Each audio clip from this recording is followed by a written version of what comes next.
Uma vida intensa tem a ver com uma vida com propósito. Viver é uma das coisas mais raras do mundo, porque a maior parte das pessoas apenas existe. Tem uma frase do Martin Luther King que eu sou apaixonado. Ele fala: se o homem não descobriu nada pelo que morreria, ele não está pronto para viver. Eu acho que muitos de nós não estão em um caminho, mas sim uma rotina.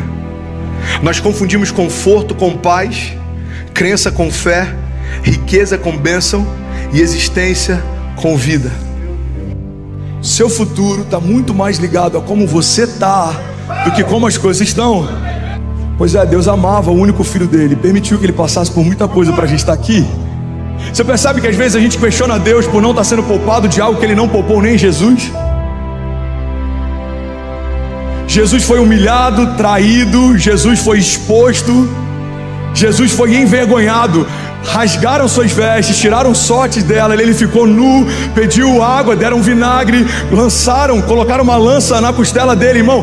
Jesus enfrentou coisas que em muitos momentos a gente está perguntando: Deus, por que você se esqueceu de mim, filho? Eu não esqueci de Jesus naquela cruz. E ao terceiro dia eu mandei chamá-lo de volta. Eu também não me esqueci de você nessa crise. Os processos forjam o nosso caráter, os processos separam meninos de homens. Tempos difíceis geram homens fortes. Homens fortes criam tempos fáceis. Tempos fáceis geram homens fracos. Homens fracos geram tempos difíceis. É esse momento, eu gosto muito de usar esse termo, é esse momento que separa meninos de homens. É nesse momento que alguns ficam esperneando, perguntando por que comigo, e outros se posicionam perguntando o que eu preciso entender nesse tempo. Talvez você está perguntando: Deus, por que eu passei por tanta coisa? Porque eu quero quebrar um ciclo na tua história. Porque eu quero que o teu filho olhe para você e veja ousadia em você, veja autoridade em você. Você pega a história de José e a gente quer viver o governo de José, mas nem todo mundo está disposto a viver o cativeiro de José. José foi humilhado, ele foi esquecido, ele foi rejeitado, até que um dia se cumpriu uma palavra profética que Deus havia liberado anos antes. Irmão, tem muita gente querendo viver os sonhos de José, mas está desistindo no primeiro momento em que alguém diz para você: não vai acontecer. Irmão, os irmãos de José disseram para ele: não vai acontecer. Os anos de cativeiro disseram para ele: não vai acontecer.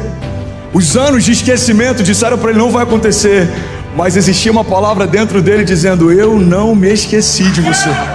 Entenda que todo problema é a matéria-prima para um novo milagre. Os problemas não são o problema. O problema é a falta de fé, o problema é a nossa circunstância. O que eu quero te lembrar é que, independente da tua circunstância, seja ela na área financeira, familiar, seja na tua jornada de fé, seja qualquer gigante que tenha se levantado, eles não são diferentes dos gigantes que já se levantaram no passado.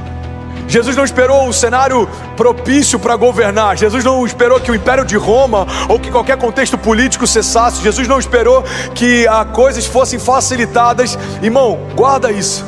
O problema é que tem muita gente esperando um cenário favorável, quando na verdade o favor que você carrega é que vai mudar os cenários que você vive.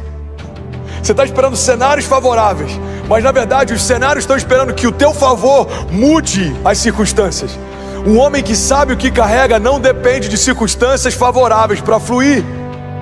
Não faz sentido o ventre de uma mulher virgem gerar o Filho de Deus.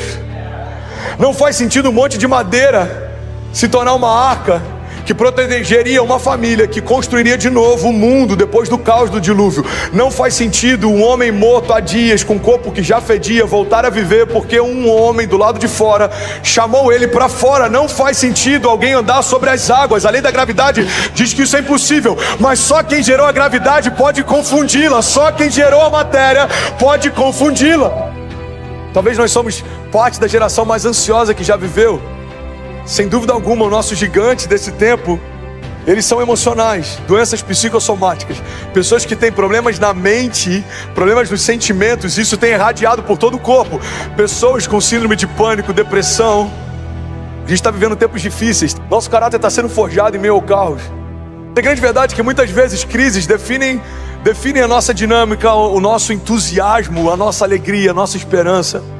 O primeiro convite que eu quero te fazer é deixar de ser refém das circunstâncias, deixar de ser refém daquilo que é exterior.